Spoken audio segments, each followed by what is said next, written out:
जय हिंद दोस्तों, मेरा नाम बाबा रामदास और आप देख रहे हैं मेरा YouTube चैनल दद्दा की खरी खरी। आज आपको एक राजनीतिक किस्सा सुनाता हूँ। ये बात है 2018 के विधानसभा चुनाव की। राजस्थान मुख्यमंत्री थी वसुंधरा राजे सिंधिया। नए चुनाव होने जा रहे थे। अब सब राजस्थान में भी एक वो रोटी पलट के सेकने वाली जो है ना, एक वहां चलन है। हर 5 साल पे सरकार बदलनी ही बदलनी उन्होंने। और कुछ वसुंधरा राजे वैसे भी जो हैं बड़ी अनपॉपुलर हो चुकी थी। और देखिए ये जो स्टेट्स है ना जो रोटी पलट के सेकने वाले होते हैं, इसमें कोई मुख्यमंत्री वैसे कितना ही काम कर ले अनपॉपुलर हो ही जाता है, क्योंकि ये 5 साल में यहाँ की जनता उकता जाती है। तो साहब बीजेपी ये मान के चल रही थी कि साहब हमें एंटी इनकम्बेंसी से लड़ना है और पब्लिक जो है वसुंधरा राजे से नाराज है। और राजस्थान में बाकायदा एक नारा चल रहा था, मोदी तुझसे बैर नहीं, वसुंधरा तेरी खैर नहीं। तो तब आमतौर पे ऐसे में जो पॉलिटिकल पार्टीज होती है उनके पास ना एंटी इनकम्बेंसी से लड़ने का एक ही तरीका होता है, कैंडिडेट बदल दो, टिकट काट दो। जो ज्यादा मतलब जिन नेताओं के प्रति नाराजगी है उनकी या तो सीट बदल दो या उनकी टिकट काट दो। तो आमतौर पर पार्टियां जो है 20-30% अनपॉपुलर नेताओं की टिकट काट देती है। ये सबसे प्रभावी तरीका माना जाता है एंटी इनकम्बेंसी से लड़ने का। और अगर सीएम अनपॉपुलर है तो सीएम का कैंडिडेट बदल दो। और राजस्थान में तो एक बहुत जबरदस्त नारा मैंने बताया चल ही रहा था कि मोदी तुझसे बैर नहीं, वसुंधरा तेरी खैर नहीं। तो सब ऐसे में मुझे याद है वो टिकट फाइनल करने के लिए एक मीटिंग हुई जयपुर में। उसमें अमित शाह जी वो मीटिंग लेने पहुंचे। तो मीटिंग औपचारिक मीटिंग शुरू हो चुकी थी और सब लोग बैठ चुके थे, बातचीत चल रही थी, विचार विमर्श चल रहा था। और उस हॉल में अभी वसुंधरा राजे जी नहीं आई थी। फिर थोड़ी देर बाद वो पधारी अपने 4-5 समर्थकों के साथ, नेताओं के साथ। उन्होंने अमित शाह जी को एक सूची पकड़ाई। उस सूची में 117 कैंडिडेट्स के नाम थे। विधानसभा क्षेत्र इस आदमी को टिकट, विधानसभा क्षेत्र 117, कुल 200 सीट है सब। उस 200 में से कुछ सीट कांग्रेस ने भी तो जीती थी ना अन्य पार्टियों में।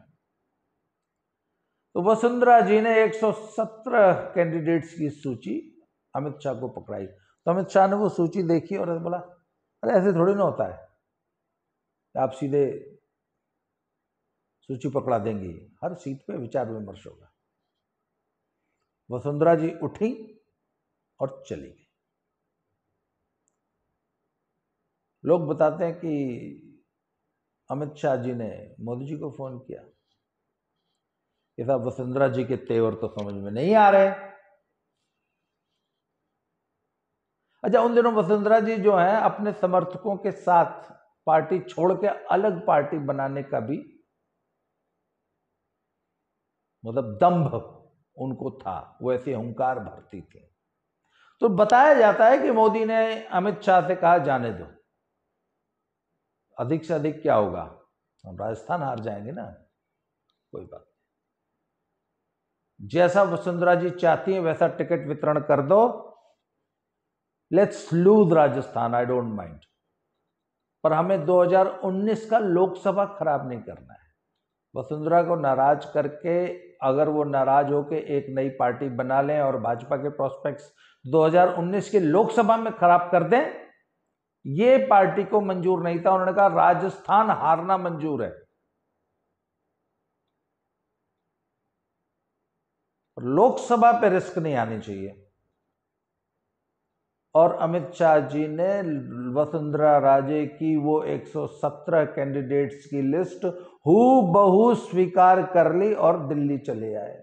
खैर साहब, इसके बावजूद बीजेपी चुनाव लड़ी और बहुत कायदे से लड़ी और पूरा जुझारू तरीके से लड़ी और बहुत क्लोज फाइट हुई, वो आप सबको मालूम है, इतिहास है।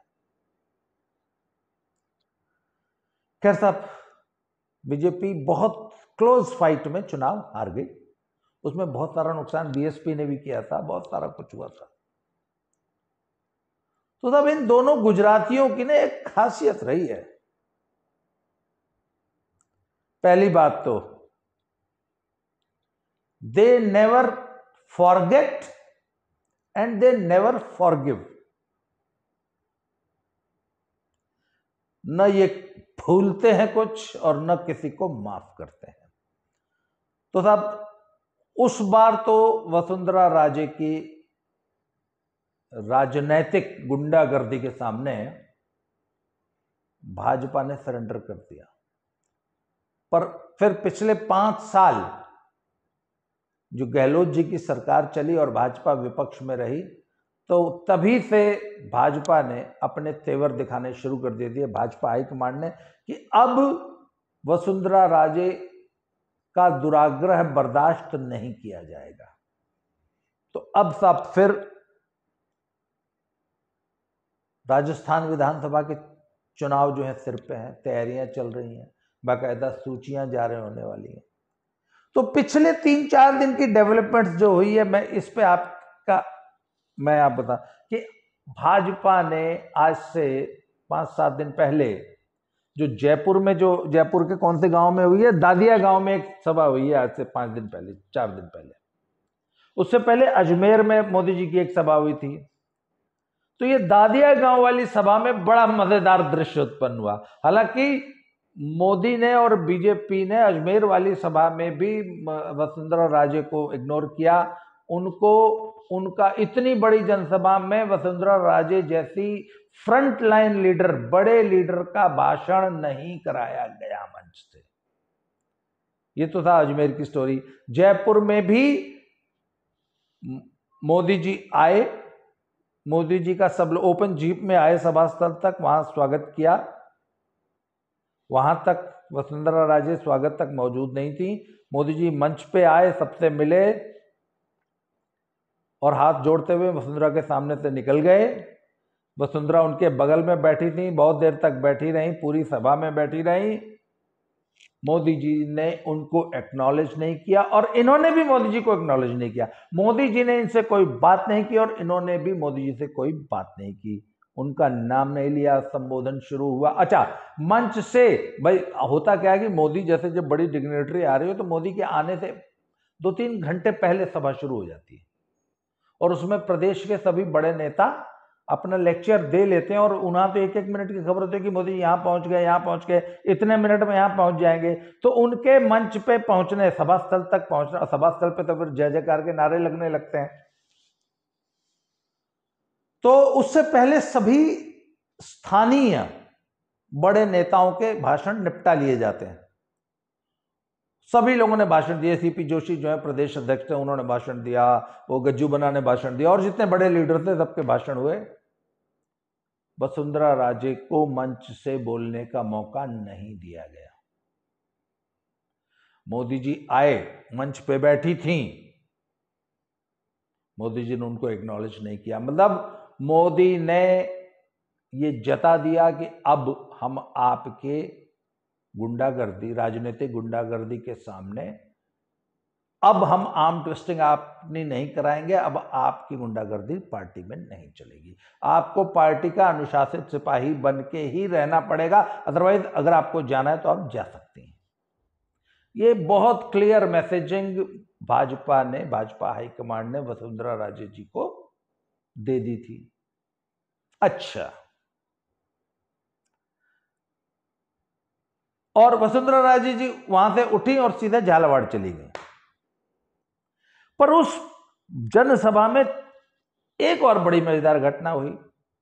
वो जो जनसभा हुई ना मोदी जी की जयपुर में, उसमें सारा संचालन और सारा कुछ जो कमांड थी ना, वो महिला नेताओं के हाथ में थी। बहुत सारी अलग अलग महिला नेता थी। उसमें 3 का जिक्र करना बहुत जरूरी है।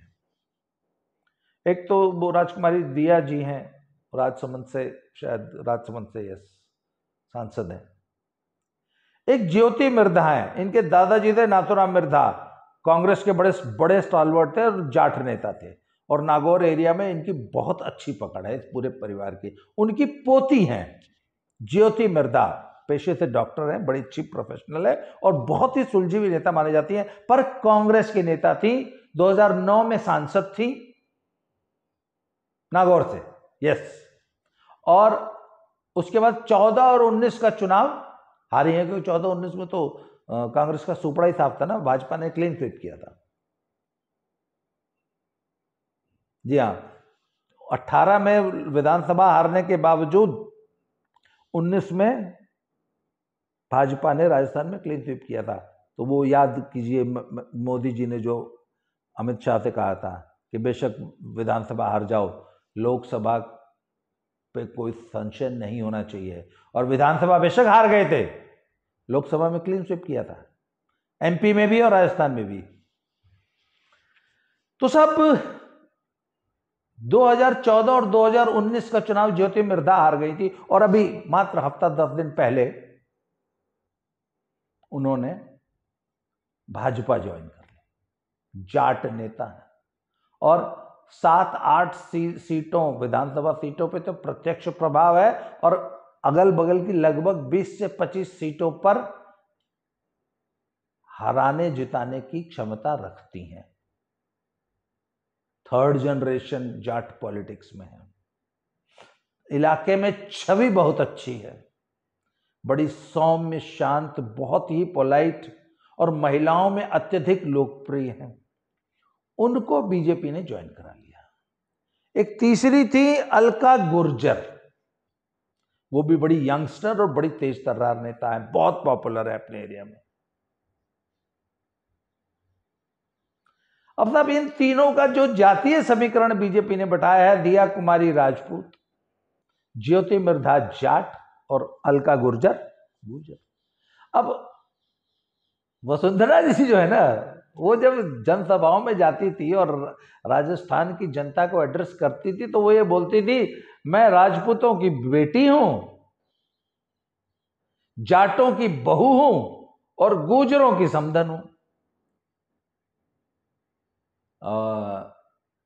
राजस्थान में वो जाटों के साथ वैवाहिक संबंध आम बात है राजपूतों का, और गुर्जर तो भाई भाई हैं। आपको मालूम है, राजस्थान के राजपूत और गुर्जर समाज का इतना प्रेम है, इतना लगाव है एक दूसरे के प्रति, कि राजस्थान के राजपूत गुर्जरों को धावाई बोलते हैं। धावाई का क्या मतलब है, थोड़ा मैं, बड़ा मौजूद ये विषय है, इसमें बता दूं कि राजपूतों में ना एक परंपरा रही है, एक सोच रही है कि गुजरी का दूध पीने वाला तलवार का बहुत धनी होता है। और तब राजस्थान का राजपूताना के जो राजपूत थे, वो तो वॉरियर्स थे, योद्धा हुए हैं, तलवार के धनी योद्धा को होना है।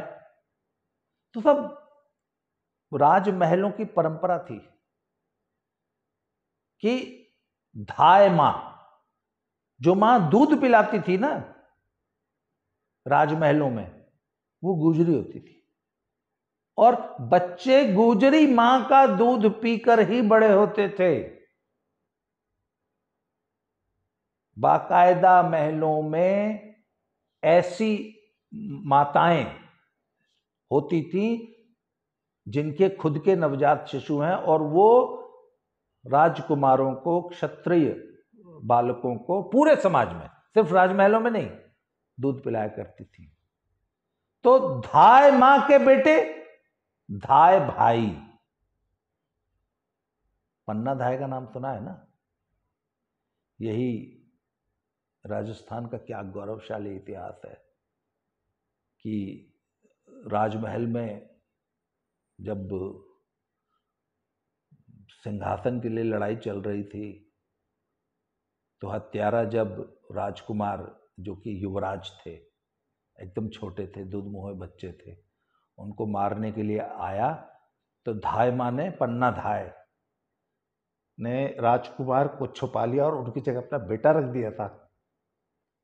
क्या गौरवशाली परंपरा है। तो राजस्थान का जो राजपूत समाज है ना, वो पन्ना धाय के इस बलिदान को भूला नहीं आज तक। इसलिए गुर्जरों को राजपूत लड़के धा भाई बोलते हैं। धाय माँ का बेटा, धाय भाई, दा भाई। तो सब ये कनेक्ट है राजपूतों का गुर्जरों से। अब सब अलका गुर्जर को पार्टी ज्वाइन करा ली बीजेपी ने, और उस दिन जयपुर की सभा में तीनों ये जो युवा महिला नेता हैं, ये तीनों मंच पे थी।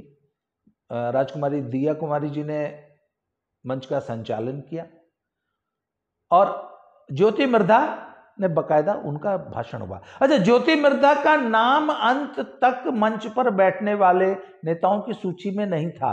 तो ऐसा बताया जाता है कि पीएमओ से फोन आया लास्ट मोमेंट पे कि मंच पर ज्योति मिर्धा बैठेंगी। तो जो सिक्योरिटी क्लियरेंस थी, वो डिपार्टमेंट ने कहा कि साहब अब तो ये लास्ट मोमेंट पे कैसे संभव है। बोले चाहे जैसे एडजस्ट करो। लास्ट मोमेंट पर मोदी जी ने ज्योति मिर्धा को मंच पर बैठाने का निर्देश दिया और उनका मंच से संबोधन होगा, यह सुनिश्चित किया। अब साहब, जो वसुंधरा जी का ये जो कार्ड था ना कि राजपूतों की बेटी हूं, जाटों की बहू हूं और गुर्जरों की समधन हूं, इसकी काट बीजेपी ने ढूंढ ली। और बीजेपी ने एक बात एकदम क्लियर कर दी, पार्टी के डिसिप्लिन में रहिए, मुख्यमंत्री पद का कोई चेहरा नहीं होगा। पार्टी अपनी विकास कार्यों, अपनी उपलब्धियों और मोदी जी के चेहरे पर चुनाव लड़ेगी। चुनाव सब लोग मिलकर जिताइए। जब चुनाव जीत जाएंगे तो मुख्यमंत्री कौन होगा इसका चेहरा बाद में डिसाइड किया जाएगा। ये पार्टी हाईकमान ने सभी नेताओं को स्पष्ट मना कर दिया और वसुंधरा जी से नाराजगी मोदी जी ने अपनी स्पष्ट कर दी। तो उस दिन जब जयपुर रैली के बाद वसुंधरा जी झालावाड़ चली गई, तो फिर कल जो है अमित शाह जी परसों वापस आ गए। अमित शाह जी जयपुर पहुंचे तो पता लगा कि अब ये कयास लगाए जा रहे थे कि वसुंधरा जी आएंगे कि नहीं आएंगी। जी हाँ, वसुंधरा जी आई, बाकायदे आई, झालावाड़ से बाय रोड जयपुर आई। और वो मीटिंग जो शाम को 7 बजे शुरू होकर 2-3 घंटे में खत्म हो जाने वाली थी, ऐसा बताया जाता है कि रात को 3:30 बजे तक चली। और वसुंधरा जी उस मीटिंग में रात 3:30 पौने 4 बजे तक शामिल हुई और अमित शाह जी के जाने के बाद सभा स्थल से, मीटिंग स्थल से निकली हैं और बड़ी मुस्कुराती हुई निकली। उनसे पहले गज्जू बना भी आए थे, गजेंद्र सिंह जोधपुर वाले। कहने का यह मतलब है कि बीजेपी ने सफलतापूर्वक वसुंधरा राजे जी को टोन डाउन कर लिया है और पार्टी डिसिप्लिन में वापस ले आई है उनको। और ये कल की डेवलपमेंट है। अब आज देखना है, अब आगे देखा जाएगा कि बहुत जल्दी राजस्थान की सूची डिक्लेयर हो जाएगी कि किस सीट से कौन चुनाव लड़ रहा है। उसमें ये देखना होगा कि किस गुट के कितने लोग। हालांकि पार्टी गुटबंदी से इनकार करती है, परंतु ये देखना होगा कि वसुंधरा जी के कितने लोगों को टिकट मिलता है, क्योंकि वसुंधरा जी के समर्थक बहुत हताश, निराश थे, परेशान थे, उद्विग्न थे कि हे भगवान, वसुंधरा जी को इस तरीके से पार्टी ने नजरअंदाज किया, इग्नोर किया है तो हमारा क्या होगा। पर पार्टी ने सभी कैंडिडेट्स को, सभी टिकटार्थियों को यह सुनिश्चित किया है कि हम गुटबंदी पे नहीं जाएंगे, हम सिर्फ विनेबिलिटी देखेंगे। जो सीट जीत सकता है, जो सीट निकाल सकता है, उसको टिकट दिया जाएगा। किस गुट का है इस पे ध्यान नहीं दिया जाएगा। ये जेपी नड्डा जी ने स्पष्ट कर दिया है। तो अब आने वाले 1-2 दिनों में स्थिति क्लियर होगी कि वसुंधरा राजे जी राजस्थान में क्या करने जा रही हैं। पर आज की रिपोर्ट यह है कि सन 2018 में वसुंधरा जी ने पार्टी लाइन को जो आंखें दिखाई थी ना पार्टी हाईकमांड को, पार्टी ने वो आंखें नीची करा ली। पार्टी ने वसुंधरा जी को सरेंडर करा लिया है। आगे देखिए राजस्थान में क्या होता है। आज के लिए इस वीडियो में इतना ही, अगली वीडियो में फिर से मिलते हैं। Thank you very much.